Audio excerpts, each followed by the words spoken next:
Maliit, may maasim na mukha at madalas nakanguso. Ganito na marahil ang imaheng tumatak sa mga manonood sa komedyanteng si Kuhol. Siya si Philip Supnet o mas kilala ng marami bilang Kuhol, ang kilalang sidekick ni Mr. Shuli sa palabas na Mongolian Barbecue. At mula noon ay pasulput-sulput na siyang lumalabas sa ilang mga pelikula at TV shows hanggang sa tuluyan ng iwanan ng showbiz. Matapos ang ilang mga taong malayo sa harap ng kamera, kamusta na kaya ang matandang binatang si Kuhol? Totoo nga ba na nakulong siya dahil sa pangmomolestya ng kanyang inaanak? Nasaan na nga kaya ito ngayon? Nakalaya na ba si Philip Supnet? Sumikat siya sa pangalang Kuhol sa industriya ng showbiz. Madalas noon ay gumaganap siya sa mga nakakatawang palabas kasama ang ilan pang mga batikang komedyante ng pinirakang tabing. Pero sa mga hindi nakakaalam, ang totoong pangalan pala ni Kuhol ay si Philip Supnet, habang nakasulat naman sa kanyang birth certificate ay Douglas Supnet.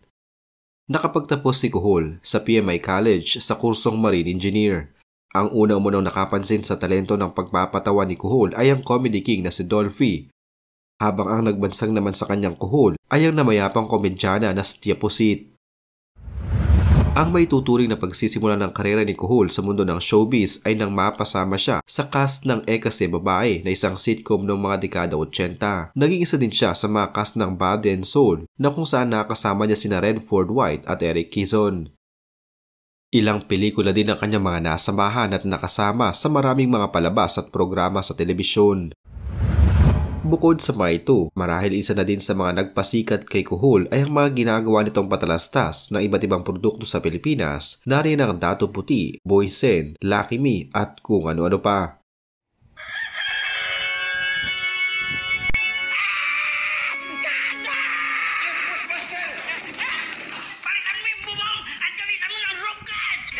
Kapag proteksyon sa bubong ang hanap mo, mag-Boysen Roof Guard. Ano mang panahon, kakayanin.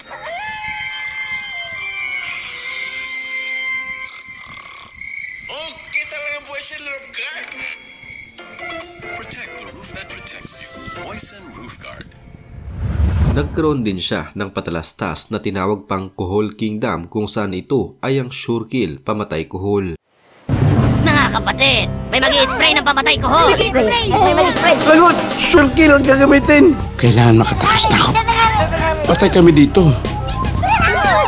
Patay agad ang testing Kuhol sa Sure Kill Molasaside with 98% pure na plasmide for quick knockdown. Epektibo kahit malalim ang tubig. Sure Kill Molasaside. Sure Kill ang Kuhol. Buti nakatakas ako. Order! Ginataang Kuhol! Ikinuwento pa ni Kuhol na minamasahe pa umano niya noon si Dolphy habang sila ay nasa set ng isang programa at on the spot din daw siya umanong binibigyan ng pera matapos niya itong masahihin. Subalit pag-amin ni Kuhol, noong mga panahon daw na madaming pera ang pumapasok sa kanya mula sa pagpapatawa at sa mga commercials niya, aminado siyang one day millionaire umano siya. Sa tuwing makakahawak umano siya ng pera ay agad din niya itong winawaldas ng walang pakundangan. Hindi daw siya marunong mag-ipon at kung saan-saan lamang napupunta ang kanyang mga pera. Noong marami umano siyang pera, waldas lamang siya ng waldas at naging mayabang. Noong mga panahon na iyon ay hindi din naman siya marunong magpasalamat sa Diyos sa mga biyayang kanyang natatanggap. Yung marami akong pera, waldas ako. Mayabang ako. Mayabang. So, nasubukan ko nawala ng pera, ganyan pala. Malungkot ang buhay ko. Tsaka hindi ako marunong magpasalamat sa Diyos. Naging barangay kagawad din si Kuhol noong mga panahon na medyo lumamlam na ang kanyang karera at wala na siyang nagiging mga patalastas. Kadalasan noon ay lumalabas na lamang siya sa mga piyesta upang magpatawa. Taong 2018 na maging trending si Kuhol sa telebisyon at sa internet, hindi dahil sa kanyang palabas kundi dahil sa kasong kanyang kinasangkutan. Arestado ang komedyante at dating kagawad na si Philip Supnet o mas kilala bilang... Inaresto siya matapos molestyahin ang kanyang 10 taong gulang na inaanak sa barangay Fairview, Quezon City.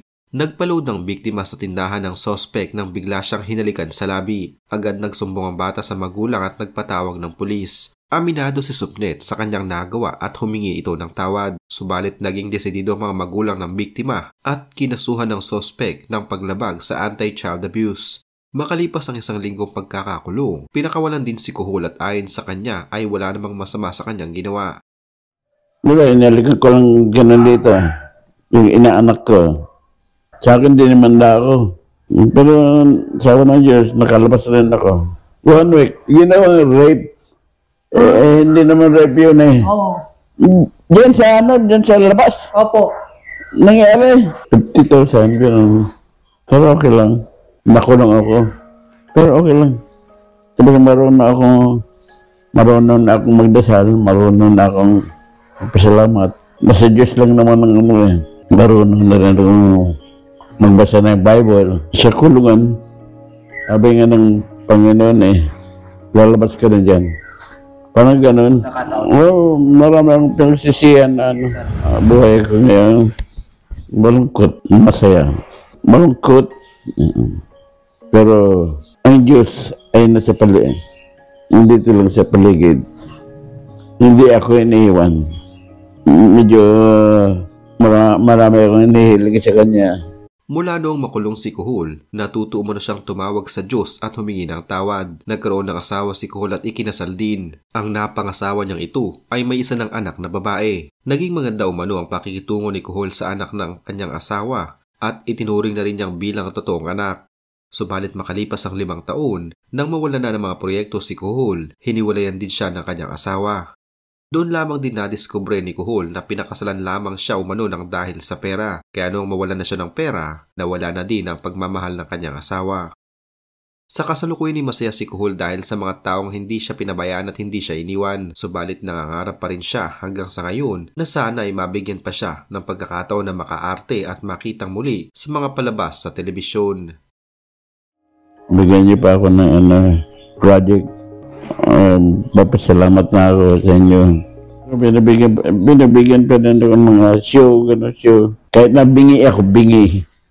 Bakit po, parang abnormal ako. Mabigyan pa ako ng maraming project. Sana kukunin rin ako na Coco Martin sa Batang Quiapo. Direct ko. Sana po, sama niyo ako sa project niyo. Okay sa ibang project niyo. Pwede pa ho. Kaya pa rin. Kaya pa rin. Nagpa-check up ako. Marami akong sakit pero okay naman.